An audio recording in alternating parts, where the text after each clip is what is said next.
Yo, what is up? It is your boy Zether, back at it again with What If Naruto Had God Key? And where we had last pretty much left off, we basically... Yo, what are you doing on my channel? See what had happened was... Gotta go. Anyways, I guess he already said it. Part 2, God Key, Naruto. Let's just get right into the video.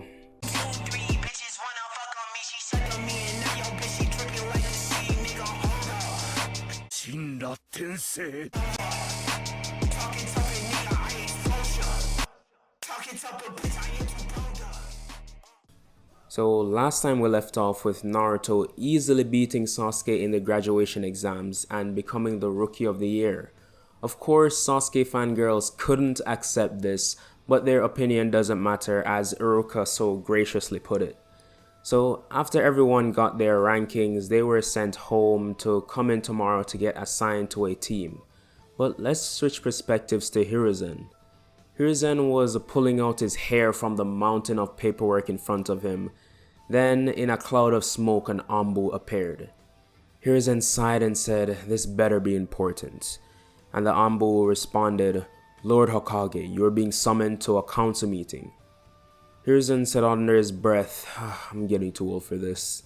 And he begrudgingly went to the meeting room. As Hiruzen walked in, he could sense the uneasiness in the air, and even before he sat down, a member of the civilian council said, "Thank God you're here. Lord Hokage, we have serious matters to talk about." Hiruzen said, "I hope so," and he sat down and the meeting commenced. Hiruzen looked at Shikaku and asked why was the meeting called, and he shrugged and pointed to the civilians. He said, "They called us here, so ask them." Then a male civilian who owns most of the stores in the shopping district said, "Yes, my lord, we have to inform you that somehow Naruto, he beat Sasuke Uchiha in a fight, and we think he might be under the control of the Nine Tails." Hiruzen slammed his hand on the desk and he said, "You know speaking about that is forbidden. Don't let me have to exercise the law." And 4 Anbu members appeared behind the man, and a bead of sweat dripped down his forehead, and gulped. "No, Lord Hokage, I'm sorry." Hiruzen sat back in his chair and questioned, "So you called this meeting because Naruto Uzumaki beat the young Uchiha?" Hiruzen was thinking how it was even possible. Yes, he did give Naruto some exercises, but it was only conditioning training. But, it could have worked. So Hiruzen said, "This is no problem because I personally oversaw Naruto's training." The civilians gasped. The Hokage working with that demon? Naruto must have manipulated him somehow, but they kept silent. Hiruzen said, "Now, is that all?" The civilians nodded, so Hiruzen announced that the meeting is adjourned. So the next day, we're back with Naruto at the academy, ready to be placed on a team. Everyone is sitting in silence. Then Iruka came in and he was surprised everyone was so quiet because, they never are, but he doesn't pay any much attention to this.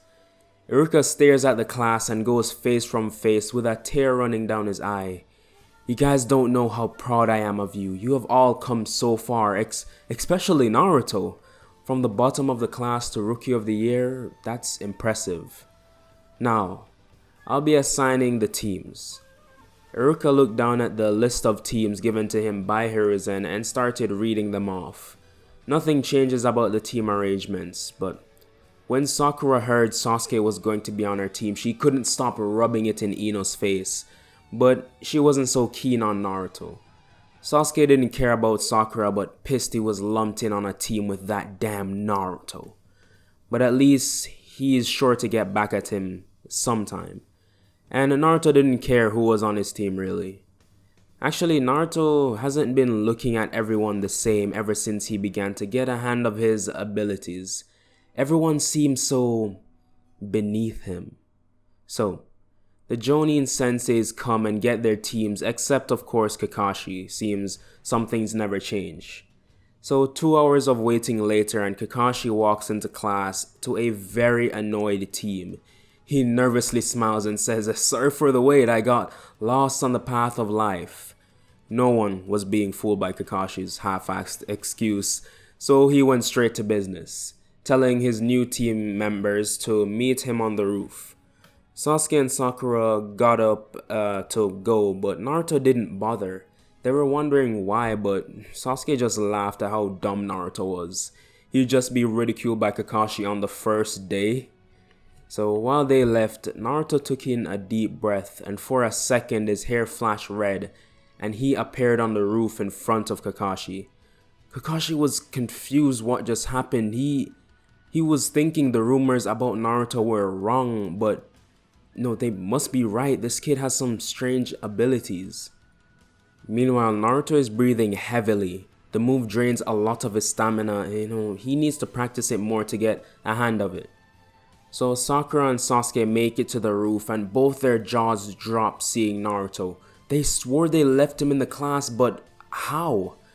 Kakashi told them to hurry up and sit down though, so he asked them to introduce themselves, and he was going to make Sakura go first, but without any prompt, Naruto said, "Hi, my name is Naruto Uzumaki. I like being left alone, and I dislike people in general. My goal is to become, the Hokage. Actually, no, something higher than the Hokage." Kakashi questioned and said, "But there's no position higher than the Hokage." Naruto just smiled and said, "For now." Kakashi didn't even want to know what that was supposed to mean, and he goes on to Sakura and Sasuke. Nothing really changes about them except for Sasuke, who says apart from his goal being to avenge his clan and killing a certain someone, he said, "And after I'm finished, I need to show someone their place," and glanced at Naruto, who's just looking off into space. Kakashi nodded and said, "Well team, we'll be having an official test tomorrow." And Sakura questioned, like, what official test? Kakashi said, "To see if you stay on my team." Sakura said, wait, that's not fair, we already had a test to get here." And Kakashi said, "Well, you're getting another one. Now meet me at the training grounds tomorrow. Bye." And he poofed into a cloud of smoke. All three of them thought so that was a shadow clone. Well, after that, they all went about their days, and at home, Naruto was thinking about how he could become even stronger. This ability was powerful, yes, but he had a lack of projectile attacks. So Naruto went searching around for that one scroll he borrowed. I'm doing air quotes if you couldn't tell. And when he found it, Naruto opened it up and looked at the different breathing exercises and practices, and that stuff was all boring. He wanted to get to the good part. Water style jutsus. Naruto didn't even know if he had an affinity for water, but he wanted to try to see if he could get something done by time for the test tomorrow. So Naruto took the scroll and went to a river passing through one of the training grounds. He memorized the hand signs, then with his God Ki activated, Naruto said water style, rising wave. Nothing happened, but seconds later the ground itself started to rumble and the water in the river flew up miles into the air. Naruto was shocked at himself. He didn't think this red-haired form would affect his jutsus. I'm saying red-haired form because Naruto wouldn't know what it's called, obviously. So Naruto practiced these water style abilities all evening, but someone was watching him. The civilian in the council who owns all those stores I was telling you about, he hired men to take out Naruto while he had his guard down somewhere. Naruto was wrapping up his training for the evening and ready to leave, but then a group of 10 men surrounded Naruto, wielding swords and spears and all other types of weapons. Naruto said, "You really think you can take me?" The leader of the group said, "Shut up, you're obviously outmatched, kid." And they all ran at Naruto while he said, "What's the good in being superior in numbers when you're all ants?" He weaved a series of hand signs and said, "Water style, water cyclone." In mere seconds, the water from the river rose up and formed a circle around Naruto. These guys just walked in thinking it was just a puddle, but the water began to rise, creating a tornado made of water, spinning the men around, trapping them until they drowned. Naruto released the jutsu and they came falling back to the ground. So if the water didn't kill him, that fall did. And Naruto, as dry as the desert, walked off, satisfied. Fast forward to the next morning, and Naruto gets up refreshed for the day ahead, and he puts on some drip, the new limited edition Hokage Force ones, the Gucci vest with the off-gray ninja pants. Naruto was ready to go, he was dripped out. So he focused a bit and disappeared from his apartment, reappearing behind his teammates at the training ground. Naruto said, "What's up, guys?" And they both jump. Sakura said, "Where did you come from?" And Naruto smiled a bit, thinking, wow, that really scared them, and said, "I was here for a while," and he went off to wait under a tree. The entire time, Sasuke was silently watching, seeing if Naruto had any weaknesses he could exploit. But soon, Kakashi does arrive. He tries giving his usual story, but after the first one failed, the team was already used to this and actually expecting it. So Kakashi didn't waste time. He explained the bell test and attached the bells to his belt. Naruto, Sakura, and Sasuke were ready, and Kakashi said, "Begin." Both Sakura and Sasuke rushed into the forest, and Kakashi said, "Wow, they hid pretty well, I can't even detect them." But he looked back in front of him, and Naruto was still standing there. Naruto said, "Kakashi, I feel bad for you, but I'll end this quick."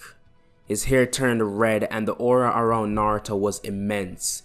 He disappeared from Kakashi's line of sight, appearing behind him, and Naruto kicked him in the side, sending Kakashi flying into the forest, slamming head first into a tree. Naruto laughed a bit and said, "Game over." But Kakashi's body poofed into smoke. Naruto said, "What? Where is he?" And he began looking around searching, but then 2 kunais with explosive tags came flying at Naruto. He quickly pulled out his own and threw them to stop Kakashi's, and they exploded in mid-air. From the smoke, Kakashi came, Sharingan activated, and sent a punch at Naruto, who blocked it with just one hand. Kakashi said, "Oh crap," and Naruto threw him to the side like just trash. Kakashi saved himself though, and he and Naruto were having a stare down. Naruto said, "Try this," and he started weaving hand signs, but the copy ninja started doing the same. Once the jutsu was cast, they both shouted, "Water Dragon Jutsu." Both the dragons came out of the water and collided into each other, but Naruto's was way stronger. It broke through Kakashi's water dragon easily and hit him, sending Kakashi smashing into a tree.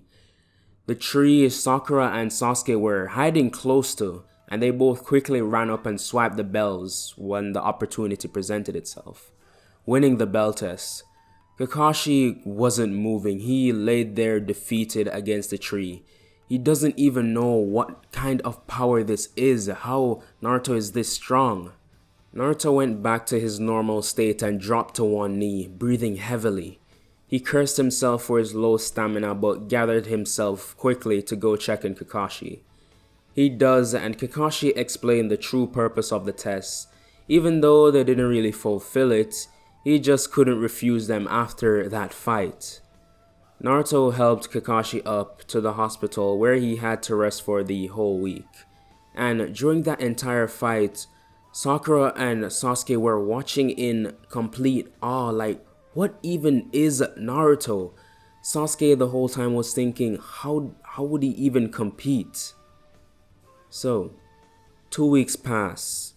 During these 2 weeks after Kakashi recovered, Team 7 did simple D-rank missions for a while, but Naruto, Sasuke, and even Sakura were starting to get annoyed of these baby missions. So when the team was receiving another mission, Naruto spoke up. He said, "With all due respect, Hokage, can our team get a higher ranked mission? These D-rank missions aren't challenging us in any way."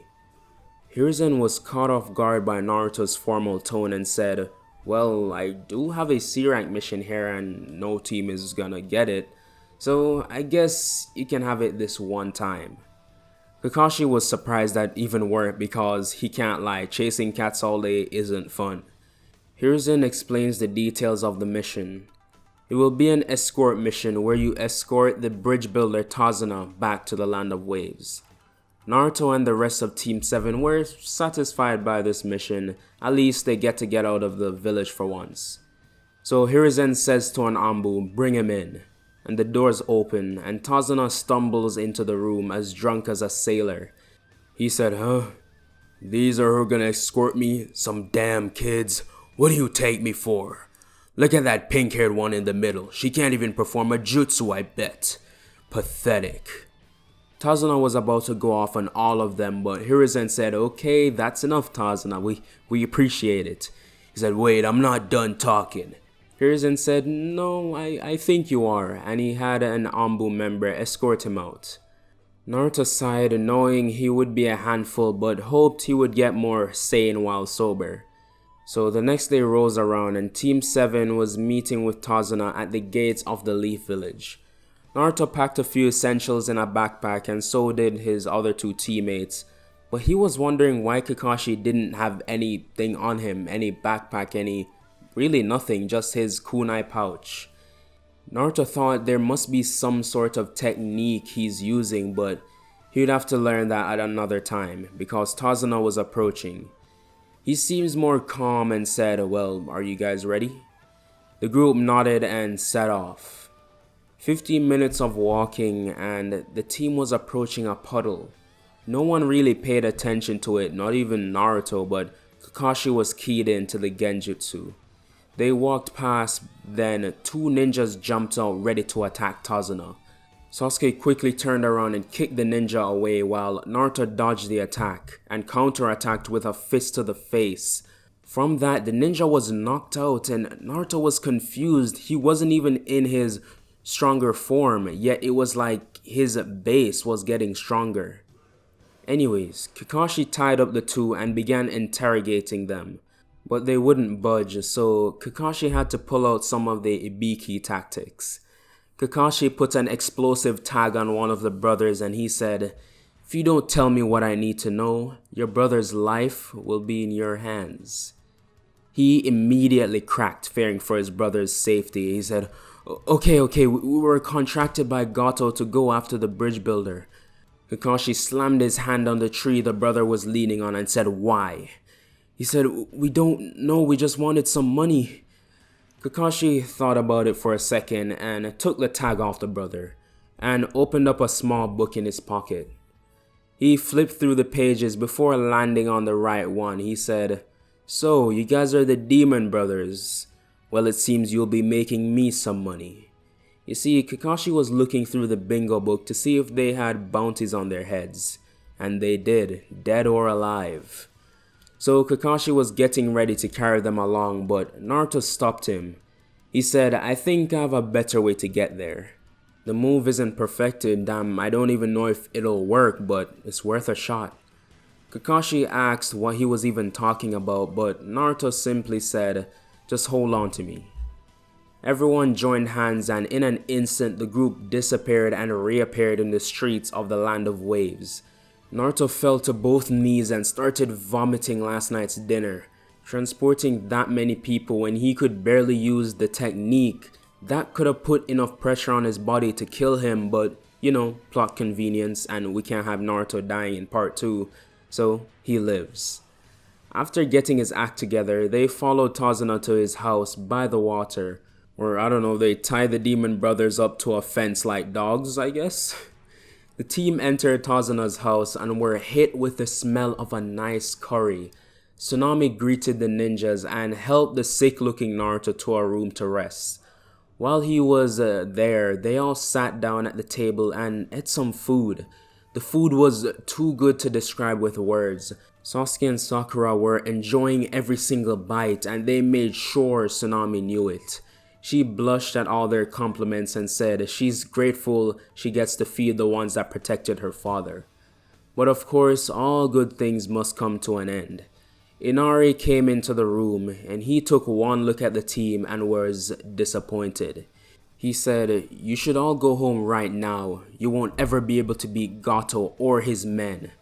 And they were going to ignore him, but from the hallway, Naruto appeared. He said, kid, people like you disgust me. All you do is complain and complain, When I was your age, I was the weakest person in existence, but I trained my ass off for years and I was still bad, so I kept training. I didn't let anyone decide my future, and you're here ready to roll over like a dog for Gato? And don't you ever talk bad about my team ever again, because they've worked harder than you ever will in your entire life.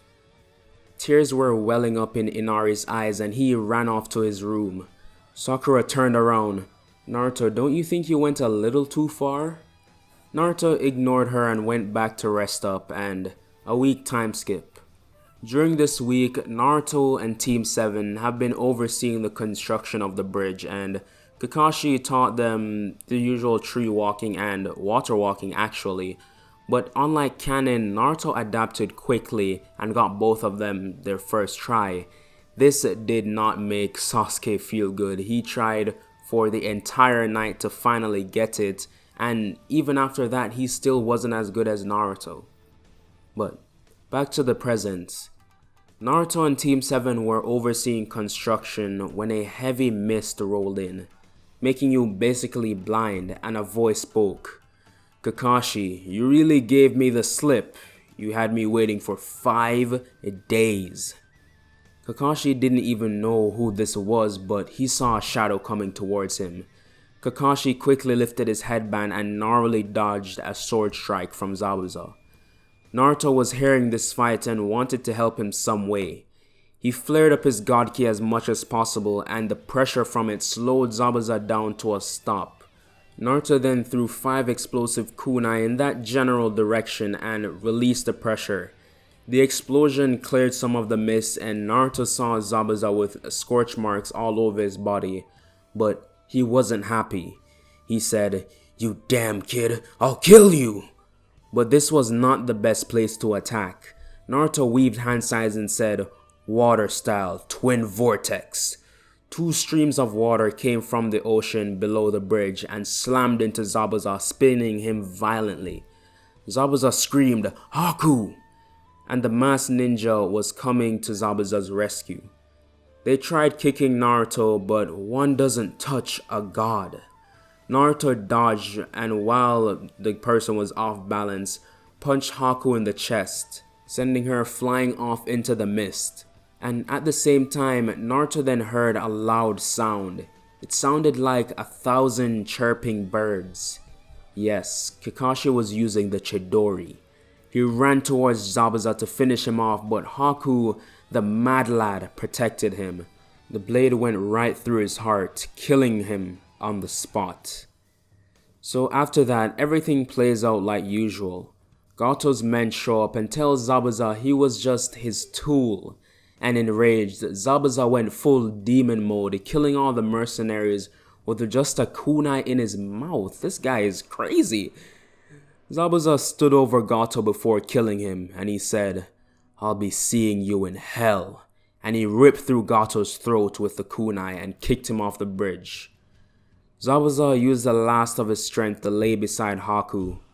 He stared at her, crying, wishing he could go where she is going, but he knows he can't. And you may be wondering where Haku is going. Well, you see, she's going to the comment section, because that is where I'm going to be leaving this one off. Hey, you can't tell me that transition wasn't good. Well, comment down below what you guys thought, and thank you guys for sticking around to the end of the video. If you liked it, like, and if you like my content in general, subscribe. It's free. You can always unsubscribe if you think my content is trash in the next part. So yeah, I'll see you guys in the next What If.